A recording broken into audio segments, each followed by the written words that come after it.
गोजोन्थों नोंथांमोनखौ आंनि गोसो गोरबोजों बरायनानै लाग्रोनाय थाबावबाय। बे समाव नोंथांमोननि गेजेराव जोङो माखासे केन्डिडेटफोरा सोर देरहागोन बिनि बिश्लेषण बा बेखेवथिखौ नोंथांमोननि गेजेराव लाबोनाय जाबाय।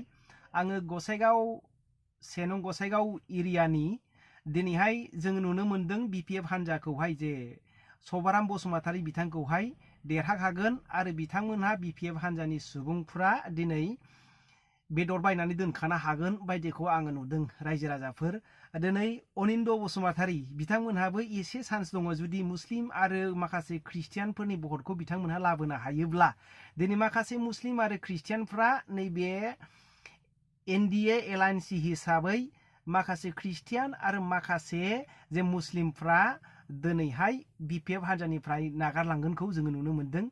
बे जुदि कंग्रेसआ दिनै बारा मोजां जुदि बोनो हायाब्ला दिनै UPPL हान्जायाबो एसे आसा दङ।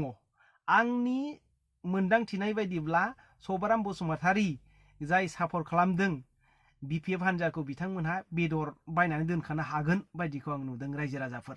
आरो दिनैहाय जोङो उदालगुरि बियाबखौ जोङो नायनो मोनदों। रिहन दैमारि आरो दिपेन बर' जे सानैखौबो जोङो बुंनो थाङोब्ला गाद्दि लुबैग्रा सानैबो रायजो राजाफोर। नोंथांमोनहा माबायदि मोनदों? नै रिहन दैमारि बिथाङा दा जोङो नुनो मोनदों रायजो राजाफोर दिनैहाय डिपुटि चिफ BTCनि। दा जुदि बिथाङा नै बेवहाय देरहायोब्ला मिनिस्टार लानानै डिपुटि चिफखौहाय खामफानो होनायनि मोनसे माबाखौहाय मोनदांथिखौ जोङो नुनो मोनदों रायजो राजाफोर। आरो दिपेन बर' बिथांखौ गोबांथार मानसिफ्रा बुंदों मास्टार साख्रि नागारलायनानै दिनै हारिखौ सिबिनो थाखाय बिथाङा फैदों होननानै। बे आंनियावहाय गोरोन्थि, आंनि बायदिब्ला गोरोन्थि रायजो राजाफोर। मानो होनोब्ला दिनै जोंबो साख्रि मोनदों, साख्रि लायाखै। मानो होनोब्ला जोंनि फिउचारा बबेयाव ब्राइट, बबेहाय साबसिन जागोन बेखौ नोजोर लाखिनानैसो मानसिफ्रा गावबागाव लामाखौ हान्थिनायखौ नुनो मोनो रायजो राजाफोर। दा जुदि दिपेन बर'आ स्टाडि खालामदों दि गावनि फिउचारा बहाय ब्राइटनेस एखेबारे गोजोंसिन जागोन, दिनैहाय सान्थिसिन जागोन, गावनि न'खरखौ फेदेरसिननो हागोन, बे थांखिखौ लानानैसो दिनै दिपेन बर'आ गावनि साख्रिखौ नागारनानै बर' फरायसा आफादाव फैदोंमोन रायजो राजाफोर।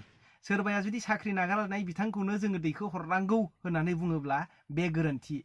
दिनै सानैनि गेजेरावहाय आङो नुनो मोनदों दिनै 50-50 बिथांमोनहा दिनैहाय बादायलायनायाव जागोन। बेबायदिनो तामुलपुरावबो प्रमद भार्सेस बिश्वजित दैमारि। दिनै गाद्दि लुबैसुला हिसाबै जोङो बिथांखौ जोङो नुनो मोनदों प्रमद बर'। दा बिथाङा दिनैहाय रायजो सभानिफ्राय MP जानानै थांबाय, गावबो MCLF आरोबाव दिनै बिथाङा मिनिस्टार लाबावनो थाखाय बिथाङा प्लान पलिसिखौ जोङो नुनो मोनदों रायजो राजाफोर। दा बिश्वजित दैमारिखौहाय दिनैहाय 51% आरो बिथांखौ 49% हिसाबै आङो बेबायदि भट मोनगोन बायदिखौ आं नुहुरदों रायजो राजाफोर। दिनैहाय बिश्वजित दैमारि बिथांखौ देरहाफिनगोन बायदिखौहाय नुहुरदों। दा नोंथांमोनहा मा नोजोरजों नुदों नोंथांमोनहा कमेन्ट खालामहर। दिनैहाय आङो गासै स्टाडि खालामनानै नायनायावहाय BPF हान्जाखौहाय दिनैहाय माजबाटआवहाय सरन बर', पटबजरायाव डक्टर रियाजुल करिम आरो दतमायाव रबिराम नार्जारी, गसाइगाव सभाराम बसुमतारी आरो उदालगुरियाव रिहन दैमारि बिथांमोनखौ देरहागोनखौ रोखाखौ नुखानाय जाबाय रायजो राजाफोर। नोंथांमोना कमेन्ट खालामहर नोंथांमोनहा मा मोनदांथिनाय मोनदों। आंनि मोनदांथिनायावहाय बेबायदि बिथांमोनहा दिनैहाय साबाखौ देरहाखानायखौ आङो नुनो मोनदों रायजो राजाफोर। नोंथांमोनहा कमेन्ट खालामहर नोंथांमोनहा मा मोनदांथिदों। दिनैहाय आंनि बिजिरनाया बेनो, नोंथांमोनहा कमेन्ट खालामहरनायनि गेजेरजों फोरमायहर।